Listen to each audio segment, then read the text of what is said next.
The scene out here at the border near San Ysidro has changed dramatically. It went from nothing being out here to all of this. You can see these volunteers working in the middle of the night. Right? I mean, the sign speaks for itself. It says, "Sorry, we are closed until further notice." All of those donations at that gas station in Jacamba packed up and brought here multiple times a day to the border, where hundreds are lining up waiting to pick up those donations. He says really the main problem is this. I want to give you guys a look, and we're going to zoom in at these brown spots on this bird of paradise right here. You can see her waving as she hopped off the plane in San Diego. This is another stop on the First Lady's West Coast tour. So many people here at Liberty Station had a terrifying evening. You mentioned those clothes. I want to point out to you what we are seeing out here.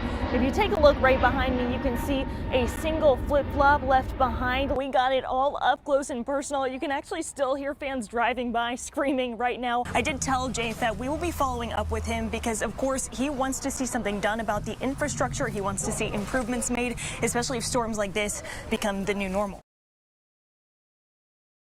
And this mound of black trash bags, most of this came from Oscar's house, and he says this is only about a day's worth. We've known throughout this entire process that if Fallbrook and Rainbow do eventually separate, it means cheaper water for them. But water here in the city will get more expensive. Every store I went in on this street does have their own security cameras, but none of them captured the robbery overnight. Imagine water coming down and it's supposed to flow through this pipe. Where did that passion for hating to waste food come from? Well, I've been in a position for that where I was a hungry person. That's starting about here and running all the way along this fence line to where it ends. The 13-year-old came here to La Jolla High School to watch a football game. You can actually read in the complaint, it says J.A. did not have any eye black on his face when he arrived at the game. I'm Natalie Chuck, standing outside of the Quality Inn in Shelltown. Hotels just like this one are places that some people in San Diego are now calling home if they lost their house in the flooding last week. I met one woman here this morning who was checking out of the hotel on her way to work and still figuring out where she and her kids are going to spend the night tonight.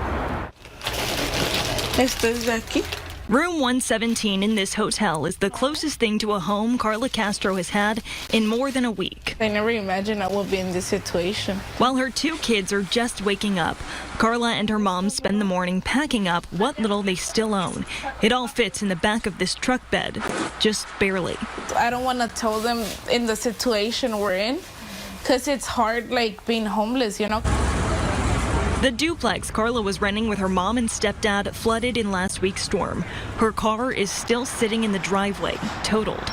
They've spent the past 3 nights in this Quality Inn, paying for it all out of pocket. $110 per night. And they gave you a discount. Yeah, because it was $129, but I explained our situation and they give us a discount. Since the flood, Carla's hardly taken any time off from her job. She worked from 11 in the morning until 9:30 last night. 12 hours later, she's getting ready for her next shift in the hotel bathroom. I can't leave my work right now because that's like the only resource I'm gonna have to save for money, and if I leave my job, how am I gonna do it? Carla says she called the county's 211 line to ask about hotel vouchers, but she says at this moment they don't have anything available. She knows about the resource center in the Spring Valley Library, but doesn't have the time or means to get there. How am I gonna be there? You know, like I'm working and then there's just one car and it's not even mine, so I cannot like be like, I'm just taking the car, you know? And she knows this is the reality for a lot of other people in San Diego. It's not only my family, you know, all my neighbors also, like they also lost everything. They also have kids. As they load into the car and Carla gets dropped off at work, the only thing on her mind is the question, where will they sleep tonight? What do you really need the most right now? Well, right now, a place to stay with my kids, a safe place for them. If you want to help Carla and her kids, we do have their GoFundMe linked on our website, 10news.com. Reporting in Shelltown, Natalie Chuck, ABC 10 News. Sometimes I'm getting very sad. In a place where joy can be hard to find, Rod Salasay is trying to spread it whenever he can. I am just a nurse who happened to play music and love music. He's been a nurse for more than 30 years now, but in 2009, he started doing this. playing music for his patients. This is a high energy, emotionally draining kind of profession. But when I get home and it reaches to my instrument and play, it actually everything just dissipates. It's a feeling of peace he wants to bring to the recovery unit at Jacobs Medical Center.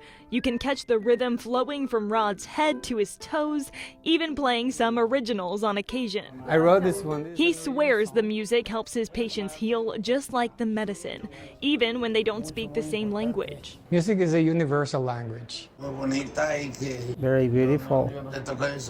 Pero me gusta mucho la música romántica. I don't know how to play instruments, but I love romantic music. We're not just here to give medications or help to get you up or just attend to your needs, but we actually focus more on warming your heart. With the hospital on his side, I'm just so grateful for the support they're giving me because they said, Rod, go on, don't stop. Just do what you feel like you're doing. You're making a difference to these people. Rod plans on keeping the music coming. You told me that if someone says, hey, write me a song, you can do it. Yeah. Can you write me a song? I could write you a song. And sure enough, She asked me the first time we meet,